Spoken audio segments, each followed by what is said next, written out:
આજે મારા પાદરાના મુખ્ય પ્રશ્નોમાં તો પાદરાથી વડોદરા જે રોડ પર ટ્રાફિક જામ થાય છે તેના માટે એવા પોઈન્ટ ઉપર ટ્રાફિક બ્રિગેડની ટીમ મૂકવામાં આવે અને જેથી કરીને અવર જવર માટે સરળતા રહે તેવી વ્યવસ્થા ઊભી કરવા માટે મારી રજૂઆત હતી.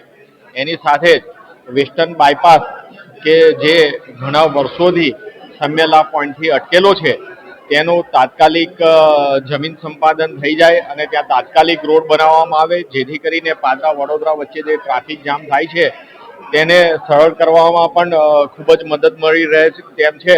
જેથી કરીને આ કામ પણ તાત્કાલિક ધોરણે હાથ ધરવા રજૂઆત કરવામાં આવી છે. તેમજ પાદરા જંબુસર રોડ બનીને તૈયાર થઈ ગયો છે. તેમાં આવતા 2 પોઈન્ટ જે નર્મદા કેનાલમાં આવે છે તે કેનાલના રોડ પૂરા કરવામાં આવ્યા નથી જેથી કરીને ત્યાં પણ મંજૂરી લઈને તાત્કાલિક કામ હાથ ધરવા માટે રજૂઆત કરવામાં આવેલી છે. અગાઉના કામો જે પેન્ડિંગ હતા તે પણ આ સંકલનમાં લેવામાં આવ્યા છે અને ઘણા ટાઈમથી પેન્ડિંગ પ્રશ્નો એ તાત્કાલિક ધોરણે હાથ ધરવા માટે કલેક્ટરશ્રીએ સૂચના આપી છે.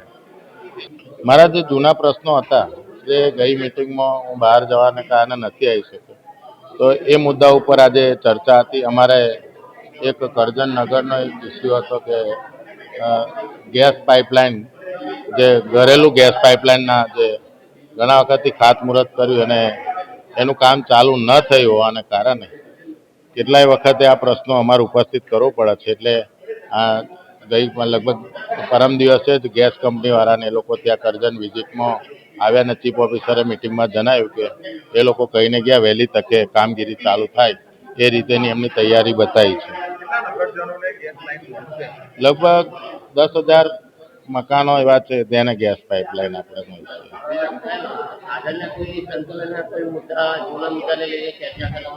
એક જૂના મુદ્દા હતા જે નર્મદા કેનાલ જે બંધ હાલતમાં હતી એ બાબતે કે ખેડૂતોને બંધ છે પરંતુ એમને અવર જવર માટેના જે રસ્તાઓ હતા એ સીધા રસ્તાઓ થાય એ રીતેની એમને પરમિશન આપવામાં આવે એ રીતેની ચર્ચાઓ હતી.